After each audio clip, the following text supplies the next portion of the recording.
Mungu wa maagano na Mungu ni Mungu anayetengeneza mambo kabla. Kwenye kila eneo ili Mungu afanye kazi, Mungu anasema nikatafuta mtu miongoni mwao atakayetengeneza mahali palipoharibika. Kwa hiyo Mungu ni Mungu ambaye huwa anatafuta mtu ili afanye jambo mahali. Unapoona kwa hiyo kila mahala ambapo panahitaji kiongozi ndiye anaitwa mkuu. Mkuu ni mtu aliyepewa mamlaka ya kutenda jambo juu ya watu fulani. Mungu ni Mungu ambaye anapoliangalia eneo fulani anamchagua mtu na anamweka mtu kwa ajili ya watu. Ukisoma ndani ya Biblia kwenye kila jambo Mungu alifanya alikuwa anahitaji mtu. Kwa mfano Mungu alipotaka kuanzisha taifa lake alimwandaa Ibrahimu. Akamwandaa Ibrahimu kutengeneza uzao mzuri. Baadaye Mungu akawaza namna ya kulitoa taifa na kwenda kulipeleka mahala, akalikusanya taifa lote kwa pamoja. Ndipo unaona Mungu anamtumia Yusufu, anamchukua, anampeleka Misri ili kule Misri alipatikane taifa la wana wa Israeli. Unaona kutokea kule Misri Mungu analikusanya taifa analipeleka Gosheni. Lakini namna gani amelikusanya? Anamtumia kijana wake anaitwa Musa, anaitwa Yusufu. Yusufu wakati wake umefika, Mungu ana mpango mpya, anamwandaa mtu anaitwa Musa. Musa anaandaliwa na anapewa mamlaka, na ukisoma ndani ya Biblia utaona alikuwa amechaguliwa tangu zamani.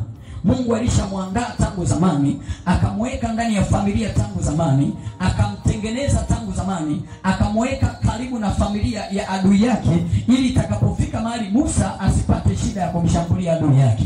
Kwa nini? Alishamwandaa mapema. Lakini haitoshi, Mungu anafanya mengine mengi akitumia watu. Kwa hiyo kila mahali Mungu anapotegemea jambo huwa anaandaa mtu. Lakini pia utaona hata ndani ya familia Mungu anapotaka atende jambo ndani ya familia anachagua mtu mmoja tu ndani ya familia ili kwa kupitia huyo Mungu afanye mambo fulani ndani ya familia. Ndio maana unaona pia ulimwengu mzima, ili dhambi iingie ulimwenguni, maandiko yanasema kwamba dhambi iliingia kwa njia ya mtu mmoja ikatapakaa duniani kote. Mpaka maandiko yanasema kwamba dunia inalewalewa, imekuwa kama machela, mzigo wa dhambi ukielemea dunia. Lakini namna gani dhambi imepenya? Ilipenya kwa kupitia mwanaume mmoja. Lakini pia wokovu uliruhusiwa kupenya kwa mtu mmoja pia ambaye anaitwa Yesu Kristo mwana wa Mungu aliye hai. Mungu alishamwandaa mtu pia ambaye atakuja ili alete wokovu ndani ya dunia. Sasa mtu huyo anatengenezwa vizuri kwa ajili ya kusudi lake la baadaye. Ijapokuwa kuna wakati mtu huyu anaweza asijijue kwamba ndiye aliyechaguliwa. Na mara nyingi ukikuta aliye mkuu ndani ya familia anakutana na vita isiyokuwa ya kawaida.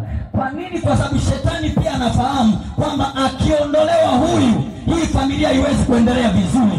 Lakini natangaza leo ndani ya familia yako yupo aliye mkuu aliyeandaliwa na Bwana, na leo tunakwenda kumsimamisha imara, atembee katika nafasi yake.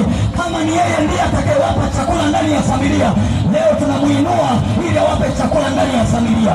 Kama ndiye atafanyika mkono wa mauti ndani ya familia, na kama ni wewe leo utainuka, na kama yupo hapa leo tunalituma neno litembee mahali alipo ili ainuliwe tena, asimame kwenye zamu yake.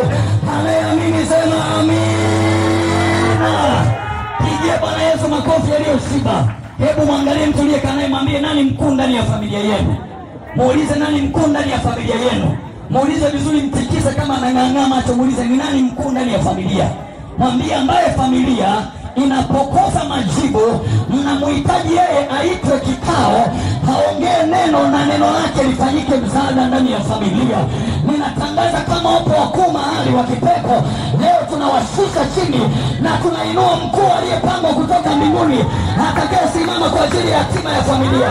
Na ninatangaza kama utamwombea akasimama imara, familia yako haitakuwa na majuto tena, familia yako haitakuwa na balaa tena, familia yako haitakuwa na mikosi tena.